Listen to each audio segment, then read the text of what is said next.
There is a difference between right and wrong, good and evil, and you heard in the scriptures, you are free to choose whichever one you want to do. And unfortunately, as St. John Paul the Great predicted or prophesied, that there is a tyranny of relativism, a tyranny that takes over, and what are they doing? They're taking over your mind, and we're all now relativists, and that word basically means anything goes. There is no right and wrong. You can do whatever you want as long as it feels good for you. You are 100% justified to do it. And what has that done? It's exactly done what the framers of the Constitution warned us of. If there are no laws, if there is no government, if there are no rules, the world would exist as short, brutish, dull, and mean. And you're all wondering at this stage, who is this priest? My name's Father Leo Padalinghug. I was blessed to be the keynote presenter at the Heart of Worship celebrations yesterday. And it was an awesome day. And if you didn't go, it was your loss. It was really awesome. And what I want to do is kind of refer to something that we talked about yesterday, and that is, at the heart of our worship is the law of God. And I know for some people, some Catholics, certainly not you, but there are some Catholics who think that the church has too many rules. None of you think that, of course. And I can say that for sure because you're actually here. You didn't have to come, but you chose to come. You are rule followers, and thank God for that. But there are some people who think the Catholic Church is full of just a bunch of rules and a bunch of mean people who don't even follow it. And so there was one woman who actually wrote a letter to the Cardinal of New York and complained about how bad the church was, how imperfect it was, how mean people were, and she was going to leave the Catholic Church and find the perfect church. So he wrote to her and said, you are right. We do have rules, but they're there to help us. But you are right. There are some of us who break the rules. But if you find the perfect church, do not join it. Because as soon as you join that perfect church, it will cease to be perfect. Do you hear it? None of us are perfect. That's why we need laws. You see, the laws of God here in the church, and by the way, when I talk about laws, I'm not talking about the laws out there in the world. That's some crazy stuff. What I'm talking about is the law of God, which is rooted in God's love.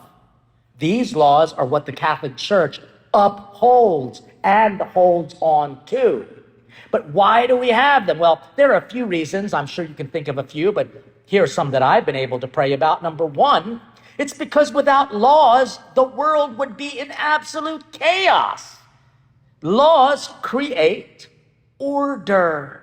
The devil, as you heard, and the devil is real. If you don't believe me, just listen to politicians, especially politicians who claim to be Catholic, but do the exact opposite of what the Catholic Church teaches. That's chaotic. The devil wants chaos. The devil wants to sow confusion.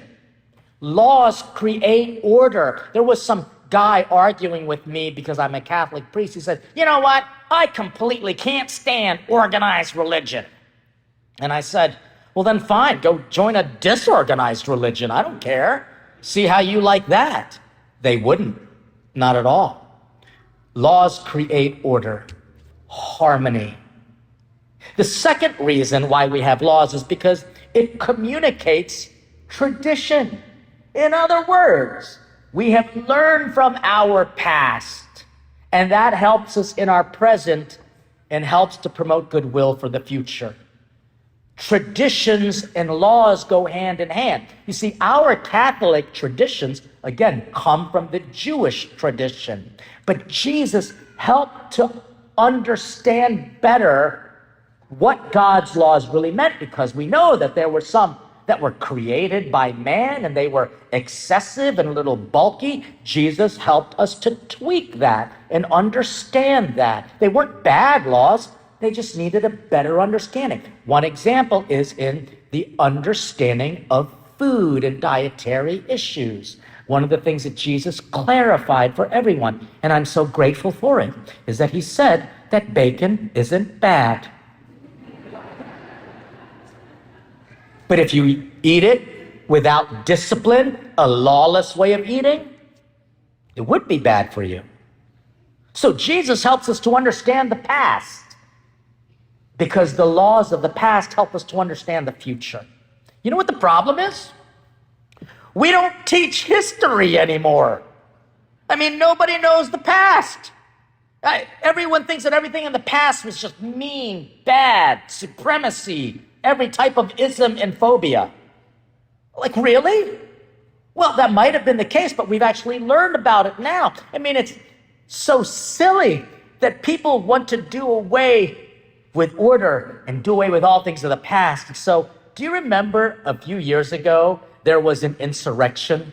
And I'm not talking about January 6th. I'm talking about the ones that happened before all that.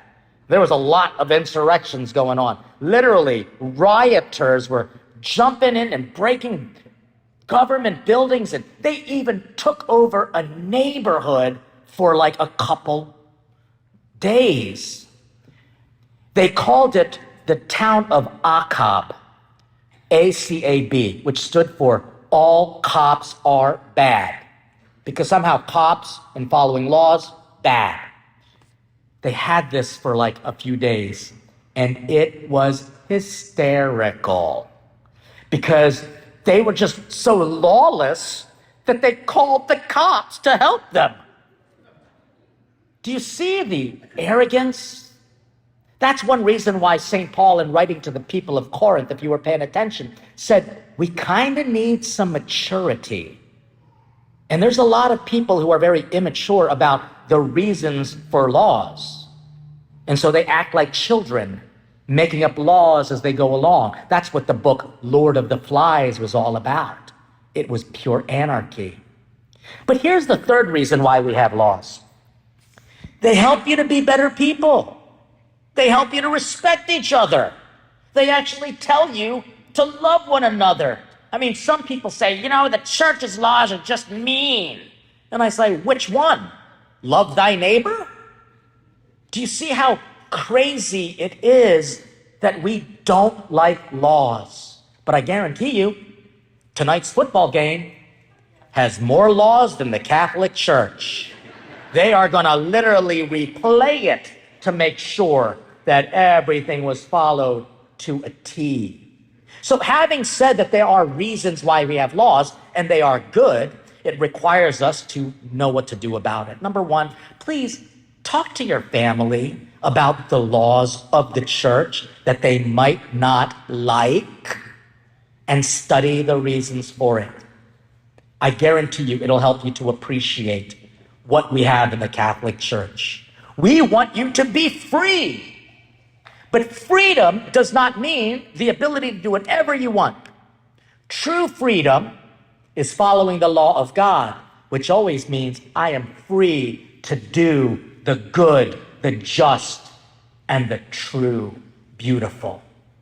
The good and the beautiful. That's what true freedom means. That's what God's laws mean. The other thing I want you to do is I want you to, as St. Paul said, invite the Holy Spirit into our understanding of the law so that when you go out into the world, you can help make those laws better. We need good law makers in the world.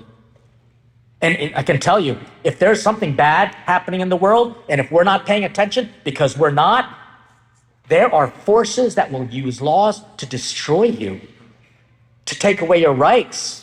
We got to pay attention to that. And you know what we need to do? Protest those laws. But in no way did I say create violence or chaos, because that would be against the law of Jesus Christ. We got to do it peacefully. And one perfect example of that is the March for Life. We literally changed a bad law. And now we have thankfully, some laws that will protect the dignity of life at all stages. You see, the law of God is beautiful. We just have to have a deeper love for it. And that's true for me too. So yeah, I'm a priest. I was the speaker at yesterday's conference, but I'm also a professional chef. I host the international food and faith movement called platinggrace.com. All right, and Plating Grace is a movement to bring families back around the dinner table. You know, I wish that there was a law to make sure families eat together. Oh, you know what there is? It's called Keep Holy the Sabbath Day, when the family's supposed to be together. In my work is I'm also a TV host for a show called Savoring Our Faith on EWTN every Sunday at 4:30 Eastern. I've written several books. You can learn more about it on my social media, Plating Grace, and you can learn about that. And in fact, you can even, perfect timing, you can watch my TV show right before the Super Bowl. And you can cook what I'm gonna cook during the halftime show, because it's probably best, it's not against the laws, but might actually, to watch the halftime show, might actually be a breaking of God's 6th and 9th commandment. And now you're all gonna Google the 6th and the 9th commandment, which is a very good idea. Because you know what? We're called to follow the law of the Lord. His laws are just and true. They help us to become saints. They help us to love God. And this is a good law, to love one another.